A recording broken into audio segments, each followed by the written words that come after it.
Todos sabem sobre os buracos de ozônio na atmosfera da Terra. Por algum motivo, a destruição em larga escala desse gás, que protege contra a radiação ultravioleta, ocorre nas regiões polares, sendo o maior buraco aberto sobre a Antártida. A opinião científica é que esse processo está relacionado à entrada de gases que destroem o ozônio.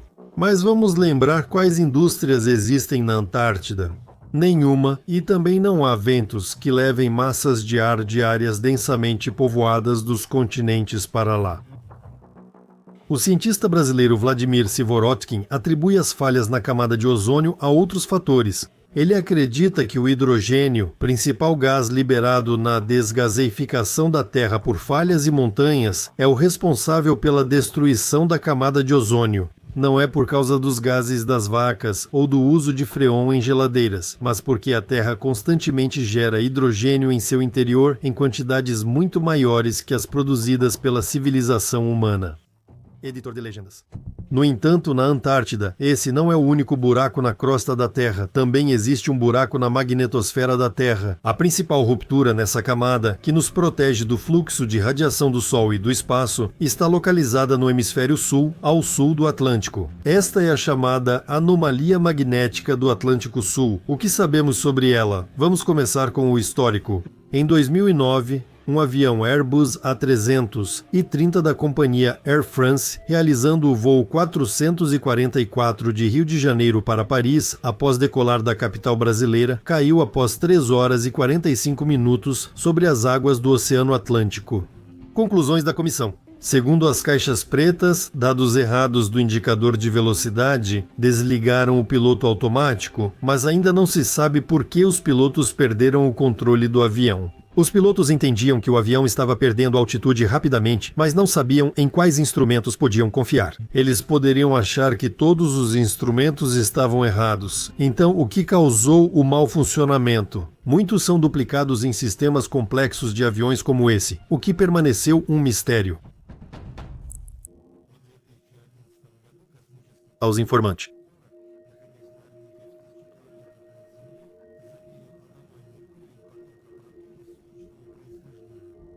Os prótons em certa região da Terra penetram mais fundo na superfície que em outras áreas. Essa região ficava exatamente onde, pouco tempo antes, haviam ocorrido as buscas pelo voo Air France 447. Medições e observações adicionais confirmaram que a intensidade do campo magnético aqui é menor do que a registrada em outras partes do nosso planeta. Essa anomalia magnética revelou-se bastante grande, estendendo-se desde o sul da África ao longo de todo o sul do Atlântico e cobrindo toda a América do Sul. E a intensidade mais baixa ocorre sobre o sul da América do Sul, e essa região é chamada de Anomalia Magnética Brasileira. Anomalia Magnética Brasileira, a área aproximada da anomalia é de quase 8 milhões de quilômetros quadrados.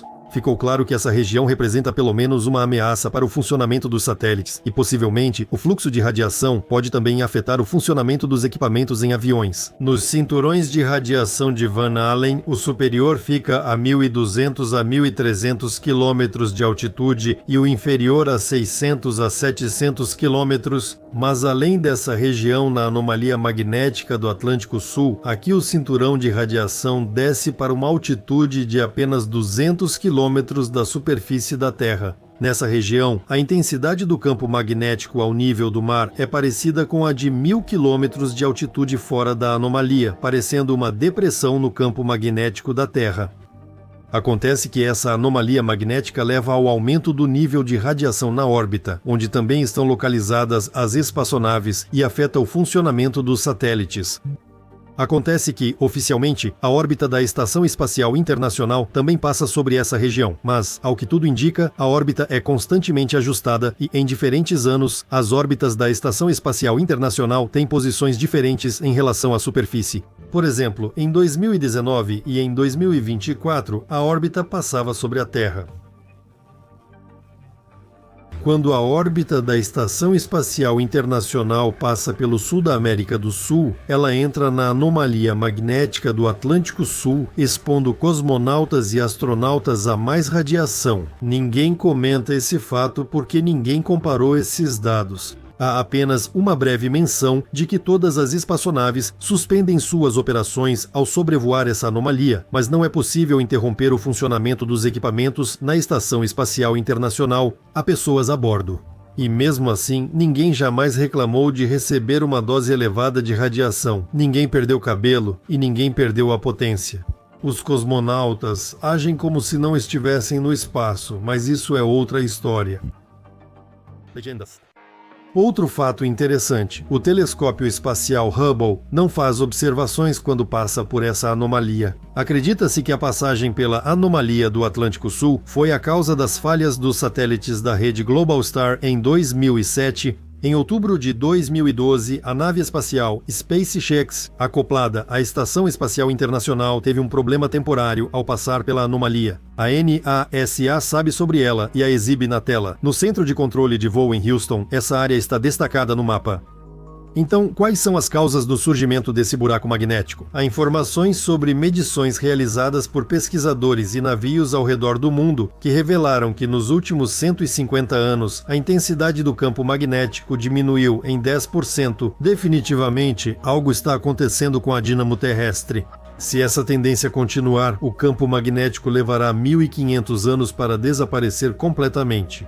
E agora isso pode explicar por que as auroras boreais, durante tempestades magnéticas, podem ser observadas em latitudes médias e até mais ao sul, e elas já deixaram de ser apenas polares nesse período.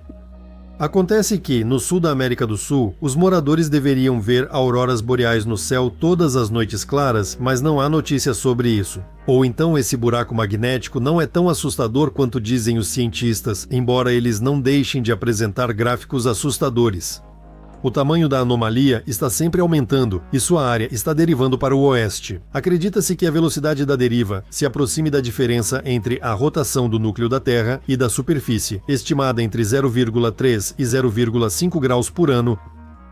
Legendas ainda. O Polo Norte magnético se deslocou 1.100 km em direção à Eurásia em 100 anos de observações. Em 1970, o Polo Norte magnético se movia a uma velocidade de 10 km por ano e agora já está 4 vezes mais rápido. Há preocupações de que uma reversão do campo magnético da Terra esteja se aproximando, com os polos se preparando para trocar de lugar. Os cientistas afirmam que isso acontece a cada 100 ou 200 mil anos e acredita-se que a última reversão ocorreu há 780 mil anos. Essa foi a inversão de Brunhes-Matuyama e a próxima já está a caminho e está muito atrasada. De acordo com pesquisadores mais modernos, diferentes processos catastróficos aconteciam literalmente a cada 100 anos. Ora um dilúvio, ora a troca dos polos, ora uma queda brusca de temperatura, um resfriamento global e novamente um dilúvio, uma sequência contínua de catástrofes. Se aceitarmos a versão de que todos esses eventos foram causados pelo homem, então 200 anos de vida relativamente tranquila nos dizem que o período de transformação da civilização foi concluído, e que em tais reinicializações globais não há mais, ou pelo menos por enquanto, necessidade.